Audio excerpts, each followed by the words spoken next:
And so it's Pete McCallum who leads Ayr out onto the field today in this glorious afternoon here in the Borders down at the Green Yards.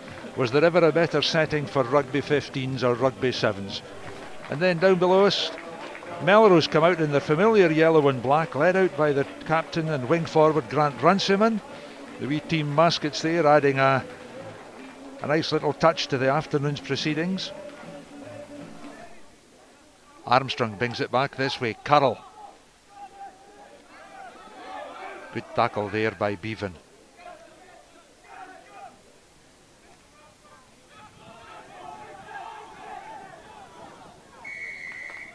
Here's a penalty coming Ayer's way.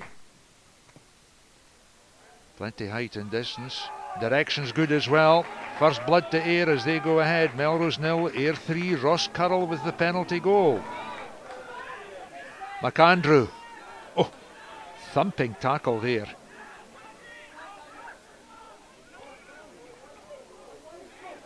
Taylor has space. This is dangerous for Ayr and good for Melrose. George Taylor, this long striding centre. Out it goes. Lockington with a wee step inside. What a great score that is for Melrose. Austin Lockington makes it 8 points to 3, but it was all started away back in the Melrose 22. Big George Taylor did the bulk of the running, and then Lockington finished it off in style. Great try.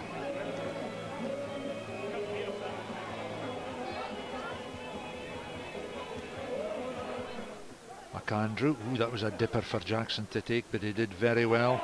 There's a lovely wee chip into space, caught there and fed away by Cammy Taylor. Taylor puts his scrum half Armstrong under a bit of pressure there. There's a penalty for Melrose, holding on after the tackle, not releasing. You see the referee's signal there, Keith Allen in blue giving the signal. Yeah, flags go up to indicate success there, so 13 points to 3 now, Melrose ahead. Jackson trots back, happy with that kick. That was Taylor just brought down and well guarded. Armstrong again. Usually likes a wee go himself, does David Armstrong, but has been content to serve. There goes McCallum. McCallum with brute strength. Can he make it to the line? Look, there's how close he is. Just about a couple of feet away. 13-3 the score. Ayr battering away at the Melrose line. MacArthur's there. Melrose tigerish in defence. Jackson the standoff involved. There's McAlpine again. Needs to get quick ball. Here's McCallum. Can he make it? McCallum's got it. Great score for Ayr. Good score. Pressure told in the end, and Pete McCallum, the captain in number 8, was there for the touchdown. It's a lovely take by James Head there. That confused them all, and Melrose trying to drive it, but Melrose have suddenly got a second drive. This looks more promising. Very close to the Ayr try line. Now let's see what the referee's decision is here. There's a stoppage and a penalty coming. Is this Pete McCallum being penalised?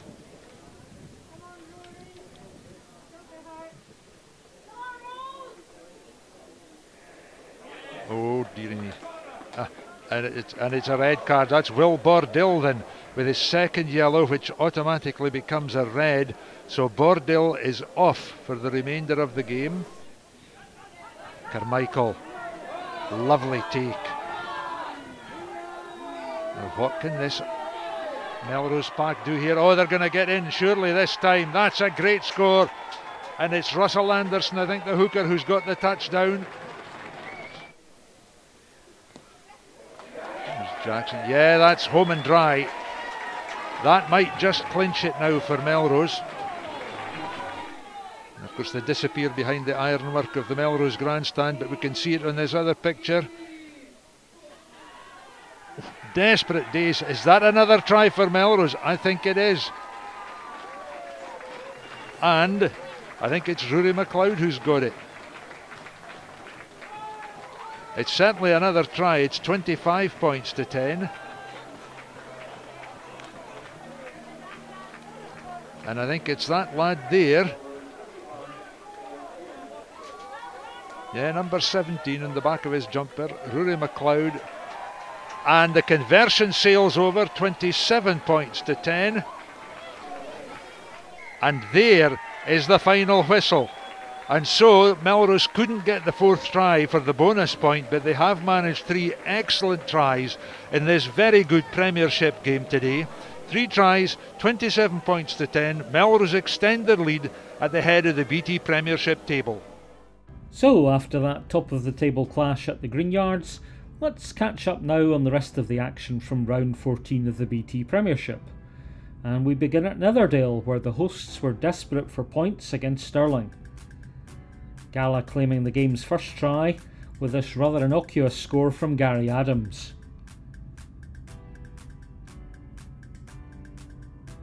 County hitting back. The scrum's been a profitable platform for them this season. And there goes scrum half Matt Donaldson, striking in predatory fashion.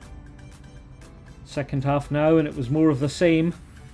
Langi Hufapkune with that try. He's involved again in the build-up to the next score, unleashing hooker Raynor Kennedy, who crashed over. Gala countered, and although the line out there misfired, it felt in the favour of George Lott to score. But the bonus point was duly claimed by the visitors as Hamilton Burr waded through some indifferent defence. Gala did hint at a late fight back. Gregor Hunter orchestrating. Here's Rory Scholes supporting.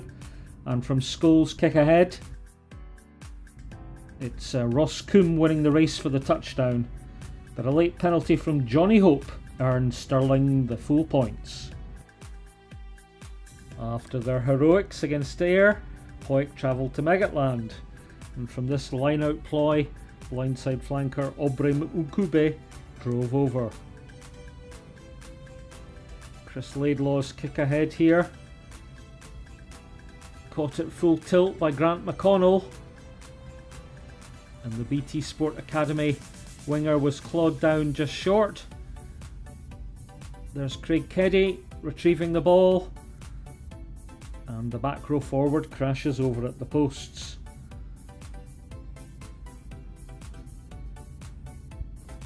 Back row dominance continued.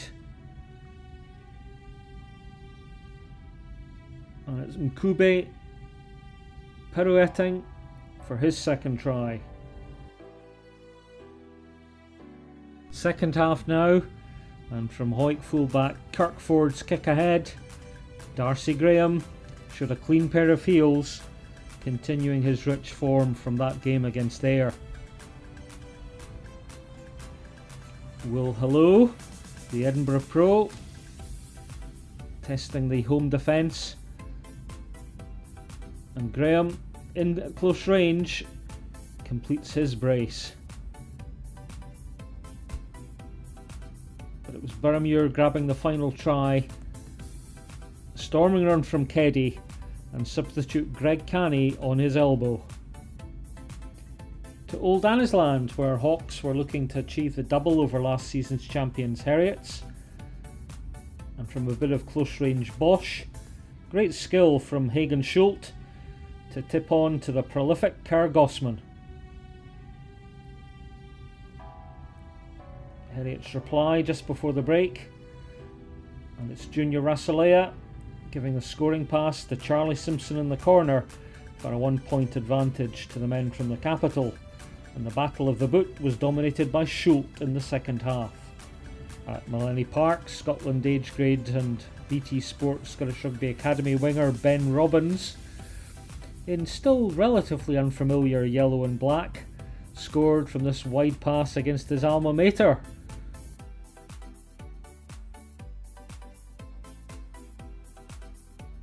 And then off turnover ball, it's Glasgow Warriors Australian winger Ratu Tagivi adding to the score sheet.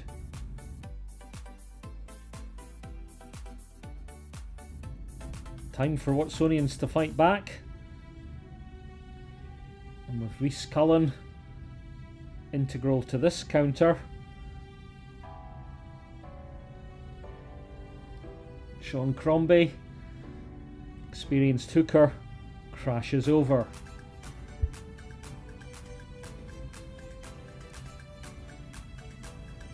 Patient build-up from Watsonians here. Penalty advantage. It's Cullen. Again, good interlinkage between backs and forwards.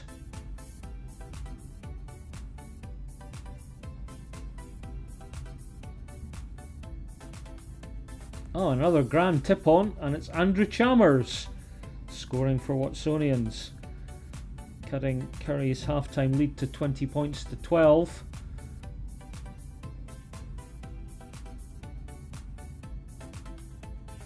It's Watsonians open side, surging forward there. Pass from Cullen a wee bit behind, but no panic from the visitors. And again, very straight running, and it's Callum Eastwood, the Scotland age grade prop, much to his delight there, crashing over, and Watsonians with the aid of the boot taking a 22-20 lead. But with 2 minutes remaining, it's Glasgow Warriors pro Rory Clegg kicking the winning points for Curry, who move up to 4th place in the league table. It's getting very tight at the bottom too as we go into the Christmas and New Year break. We resume on the 14th of January with more tasty fixtures in the BT Premiership. GHA's Minis welcoming the teams onto the pitch this afternoon. GHA and Musselburgh have met 4 times before, with GHA winning 3 of the matches. Graham Bowman leading on the visitors, and GHA this afternoon being led out by their skipper Ben Addison. Pleasant afternoon here at Braidholme for this BT National 1 clash. Early stages then, Jaricevic out to his standoff. Good work there by Gowdy, just on the left hand side, taken on by Ross Finlay. Crowded out there, but Jaricevic in position, taken kindly there by Jimmy Auld, up towards within about 5 metres of the line. Jaricevic in position again, goes to his left hand side, through the hands of Gowdy once more. Lovely little offload there by the second row, Adam Barnett, and it's Spowert in for a score 2 minutes into the first half, and GHA already have 5 points on the board. Jaricevic onto Gowdy, again good work from Finlay, lovely little pass now, scampering down the left hand side is Spowert. Spowert with the kick and chase, excellent play, it's the bounce kind, it is indeed, and the left wing is in for a second try, and we've only played 4 minutes of the first half. Watching this again, he scampers away over halfway, the kick and chase, good intelligent play here, but a kind bounce as well, and the Musselburgh scrum half Danny Ritchie just couldn't stop the left winger. Jaricevic then on the 22, tight angle though, that's a decent clean strike, and it's good, it's 2 points, it's a converted score. Forwards now leading the charge between the 10 and the 22, Jaricevic in, through the hands of Auld, carried forward again, getting closer towards the 10, Jaricevic not hanging about, the referee had spotted infringement, not releasing the ball, penalty to Musselburgh. Chance then for Owenson, looking to try and get 100 points on the board this afternoon. That's off the post and over, and Musselburgh have replied. It's now 12 points to 3. Again carried forward, this time the second row of Adam Barnett, getting close towards the line. Jaricevic, lovely pass inside, but I think a shade forward there. Spowert was in position, no score. The referee had called play back. Quick one by Jaricevic, on end taken on by Tom Brogan. The loose head prop, Jaricevic once more, fed on there to the flanker Mike Ryan. He's not going to be stopped, he crashes over there. Watch this again, Ryan from 6 metres out, head down there, driving to the line, beats the attentions of Connor Slavin for the score. Jaricevic, outstretched left arm, very vocal, just driving on. GHA closer towards the line. Jaricevic watching on, that's picked up by the number 8, I think it's Ross Angus, who just dives over there. Fairly straightforward score in the end. Musselburgh looking for something. Oh, that's good work here by the flanker, the number 7. Michael Fleming is over for a score. A vital response for Musselburgh. Again, he evaded the attentions of the fullback, Grant Mollison, to score the try. Here he goes, Owenson. Lovely kick. That's a good clean strike. It's there. And that's his 100th point this season. Juricevic again out towards Gowdy. Gowdy's got Finlay inside. Finlay 5 metres short of the line, and it's carried forward, and that's another try. A second of the afternoon for Ross Angus, the number 8. Again, just reading the pass. Finlay receiving the ball from Gowdy, going to within 5 of the line, going down, but was able to release the number 8. And again, he was too strong for the Musselburgh skipper, Graham Bowman. Juricevic then. Oh my goodness me. Well, Juricevic, a player of undoubted talent. Right foot strike. Now you watch this. A man just in the wrong place at the wrong time, coming out the fire exit. Welcome to Braidholme. Juricevic then rolls the ball into the scrum. Pulls his way round to the back. Pass on to Gowdy. Gowdy on to Finlay. The centre's linking up well. Edgar now at pace on the right wing. Edgar scampering down that right hand side. Is he going to be in for another score? Livingston across with a vital challenge. And he's in to touch his Edgar. And you see here again, great acceleration by the tall winger. But Cameron Livingston off the bench, just perfectly timing the challenge. Edgar with a foot in touch, no try. Juricevic again, just his hands on the ball, now releases Gowdy. Gowdy, Plumridge, the ex-rugby league player, eventually brought to ground just short of the 5 metre line. Juricevic in again, carried forward by Paul Harkins. Getting closer to within 5 metres now. Gowdy with outstretched arms onto Finlay. The inside centre is brought to ground, but he's able to continue the momentum, and it's on to Michael Scott, who scores another try for the home side. A great moment for the replacement there. Finlay going to deck, but able to release Scott, and you see the power there as he just forced his way over the line. Gowdy then, clean right foot strike. Over it goes, another converted try for the home side. Andrew Gilman rolls the ball into the scrum, taking over the scrum half duties from this man. Peter Juricevic finds James Edgar. He's appeared off the right wing. He's over halfway. He's over the 10 metre line. Great acceleration. We don't necessarily want him to go into this corner, and that's why he disappears behind the pillar, but he's released Gowdy, who scores another try for GHA. A cameraman just stooping down there to show the standoff, crashing over for the score. Owenson feeding the ball into the second row. Brant Graham just going into contact there. Back to Owenson once more, carried forward, getting closer towards that 5 metre line. Owenson again taken on by the number 8, Luke Hudson. Great strength from Hudson. Hudson's over for the score. A response, a consolation late on for the visitors. He had plenty of work to do here as he carried it over the 5 metre line, but the determination, power and drive secured the try. Gilman then 5 metres from the Musselburgh line, under ever-darkening skies. Musselburgh defence under pressure. Gilman's got options right and left. He takes the right option, feeds it to Juricevic. On now to Gowdy on the angle. He goes to deck. Gilman's in again. Tries to release now the second row. Jamie Auld. Auld lunges for the line. He's over for the score, practically on the final whistle. The icing on the cake for GHA. And the big second row gets to his feet, clearly delighted with that. Punches the ball in the air. A fine way to finish the match for the home side. Gowdy then right in front of the posts, converts the score. An excellent win for GHA, their 6th this season. We came off the back of what was a disappointing result for us last week, and to come back to Braidholme and score that many tries is excellent for us. The bonus point was wrapped up in about 20 minutes. Yeah, and I think the important thing for us is that we just kept going. We got the bonus point, but then we continued to play rugby and get more tries, which is really exciting. Our tackling just was nowhere near good enough. We were falling off the tackles, really soft and just really poor. Second half, as you say, we fronted up a wee bit more after getting them in at half time. A little bit rocket to them, but yeah, they fronted up a little bit better, but we still lost a couple of soft scores in the second half, which was frustrating. And it takes us into the next year with a bit of confidence and a bit to work on, but certainly the result speaks for itself, I think. Very blustery conditions for the big game in National 1 at Raeburn Place. Edinburgh Accies in third against second place Jed-Forest. And Accies started off impressively with a try from Andrew Bell, who successfully kicked the conversion as well. Within minutes they doubled their lead. Ronan Sedak winning the line out, Jamie Soul playing scrum half, feeding Laurie Sedak, who powered through the Jed defence, including Rory Marshall, to put Accies in control. Sedak very hard to stop as he added to his brace last week at Marr, Bell again converting. But Jed-Forest responded with Gregor Young chipping over the Accies defence to go in under the posts, and with Elliot Stewart converting, it was 14-7. And the scores were level soon after. Robbie Chalmers' pass to Ben Appleson going astray, Matt Cooper unable to gather, and Gregor Young collecting and running in for another converted try.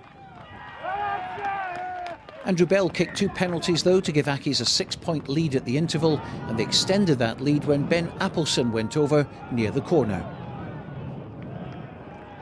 A try from Jed's Monty Mitchell put Jed-Forest right back in the game, with Gary Munro converting, but captain Jamie Soul broke through to give the home fans something to cheer about with a converted try right at the end to grab all 5 points.